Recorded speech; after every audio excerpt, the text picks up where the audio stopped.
It was a Tuesday evening, the kind where the air felt heavy with an unspoken tension. I was sitting in the living room, nursing a glass of whiskey when my wife, Lauren, walked in. She seemed distracted, hurried, like she was running from something. Her coat hung loosely on her shoulders, and her hands fidgeted with her purse. But it wasn't her demeanor that caught my attention. It was the scent. A deep, musky cologne lingered on her clothes, not mine. I knew that scent. It was distinctive, the kind that clung like an accusation. My stomach churned, a mix of disbelief and fury, but I kept my expression neutral. "Hey, babe," I said, my voice even, betraying nothing. "How was your day?" She froze for a second, then turned to face me, her smile faltering. "It was fine, just busy, meetings, errands, the usual." Her voice was too bright, too rehearsed. "Meet anyone interesting?" I asked, swirling the amber liquid in my glass. Her eyes flickered for a fraction of a second. She shook her head quickly. "No, just the usual faces." I nodded, biting back the words that threatened to spill out. Instead, I excused myself and went to our bedroom alone. I sat on the edge of the bed, gripping the edge of the mattress as the realization settled over me like a suffocating fog. Lauren was cheating. For 2 days I watched her closely. Subtle changes I hadn't noticed before became glaringly obvious.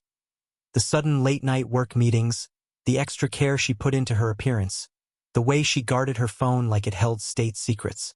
She thought she was clever, but the evidence was mounting. I could have confronted her then, but I wanted more. I needed undeniable proof. The next evening, while she showered, I unlocked her phone.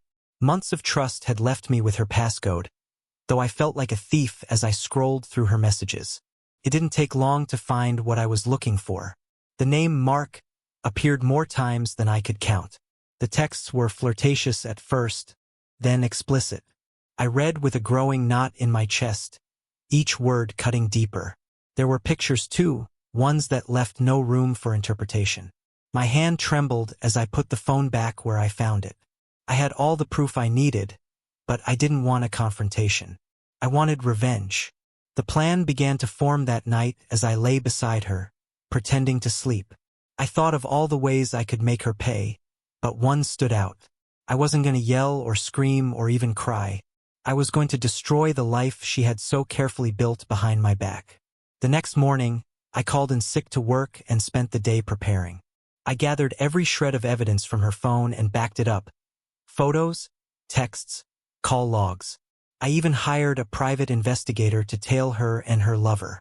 Within days, I had a dossier that could ruin her reputation. Then I turned my attention to our finances. Lauren had no idea that I had been handling our accounts with precision. I knew exactly how much was in each account, how much was tied up in investments, and where the weak points were.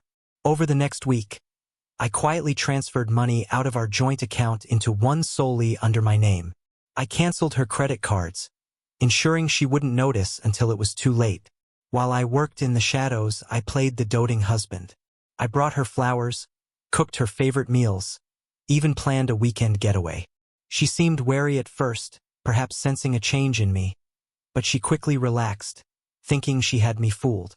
The weekend getaway was the final act. I'd chosen a secluded cabin in the woods, a place with no distractions and plenty of privacy. Lauren was thrilled, thinking it was a romantic gesture. Little did she know it was the stage for her undoing. The first night, I cooked dinner and poured her favorite wine. As we ate, I kept the conversation light, steering it toward memories of happier times. When she was sufficiently relaxed, I leaned back in my chair and looked her in the eye. "Lauren," I said softly, "how long have you been sleeping with Mark?" Her fork froze halfway to her mouth. The color drained from her face, and she set the fork down with trembling hands. I don't know what you're talking about," she stammered.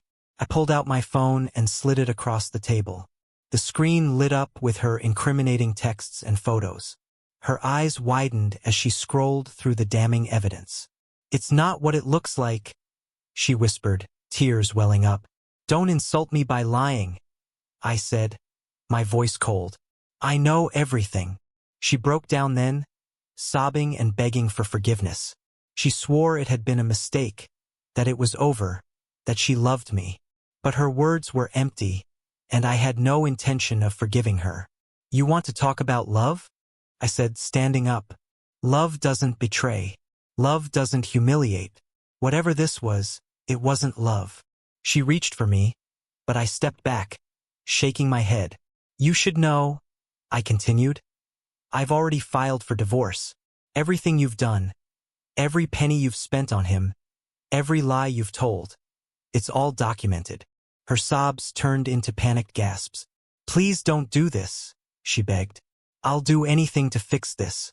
Just tell me what to do." "You'll sign the papers," I said, "and you'll do it quietly. If you try to fight me, I'll make sure everyone knows what you did." She begged and pleaded, but I was unmoved. I'd made up my mind. The divorce was finalized within months. Lauren walked away with almost nothing, her reputation in shreds. Mark, as it turned out, was married too, and his wife was less forgiving than I had been. Between the two of us, we'd ensured they paid dearly for their betrayal. As for me, I moved on. I sold the house we'd shared and started fresh in a new city. The pain of her betrayal lingered, but it no longer defined me. I had taken back control of my life, and it felt good. Lauren reached out once, months after the dust had settled. She wanted to apologize, to see if there was any chance of reconciliation. I didn't respond. Some doors, once closed, should remain that way. In the end, I wasn't left begging her to stop. She was the one begging for forgiveness, for another chance, for mercy. And for the first time in a long time, I felt free.